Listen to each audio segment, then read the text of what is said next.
Vestuvių fotografija, jinai ko gero mane patį labai kaip žmogų pakeitė, nes aš buvau pakankamai toks intravertiškas, man būdavo sunku bendrauti. Ir kada aš nufotografavau pirmas vestuvės, aš supratau, kad man reikia keisti ne mano fotografiją, bet man patį save reikia keisti. Ir, bet viskas yra įmanoma, kai turi kažkokius tai tikslus. Ir dabar man pačiam keista, kad man kaip tik tie pokalbiai su jaunavedžiais, kai kada yra toks kaip vos neatsipalaidavimo būdas, kiti sako, oi, tai mes čia gal jūs trukdome ir panašiai. Sakau, ne, man kaip tik po įtemptos dienos labai smagu atsisėsti ir tiesiog pasikalbėti. Pasikalbėti apie visas vestuvės, mes kalbamės ne vien apie fotografiją iš tikrųjų, nes galų galia vėl viskas sueina į fotografiją ir aš manau, kad profesionali vestuvių fotografija tai ir yra būtent tas toksai viską apimantis dalykas, kada tu pakalbi ir apie vizažistę, ir apie suknelę, ir apie dienos planavimą ir panašiai. Nes bėgant kažkur tai ir skubant tokios nuotraukos, kurias aš labai mėgstu, kurios yra visiškai atsipalaidavę, tokios nesukaustytos ir taip toliau, jos tampa nelabai įmanomas tada.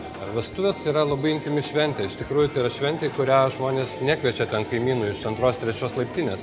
Susirenka patys artimiausi žmonės ir kiti galbūt tą intimumą asocijuoja, sakykime, ten su kažkokia rytinė dalim, kai puošiasi nuotaka ir panašiai. Man asmeniškai pati turbūt intimiausia vieta yra prie altoriaus, kur du įsimylėję žmonės tą pakankamai viešai deklaruoja, nors tai yra ir ta kamerinė aplinka ir tie artimiausi žmonės, bet tai yra iš tikrųjų tas pats labiausiai jaudinantis momentas.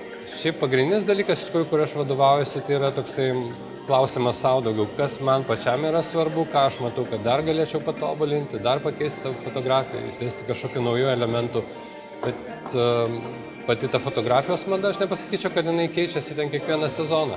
Yra galbūt kažkokios bendros tendencijos, pagrindiniai dalykai.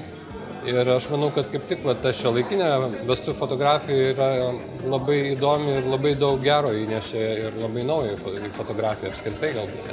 Vestuvės turi dvi dalis. Viena dalis yra pasiruošimas, antra dalis yra šventė. Ir žmonių nuotaika pasiruošimo metu ir šventės metu jau yra visai kitokia. Tada kyla klausimas, vis tik tai kurioje vietoje geriau daryti ceremoniją ir kokie yra prioritetai ir taip toliau. Iš tikrųjų yra apie ką pakalbėti ir apie ką pagalvoti. Tai žmonės turėdami daug laiko, jie gali šiek tiek laisviau dėliotis tą savo dieną.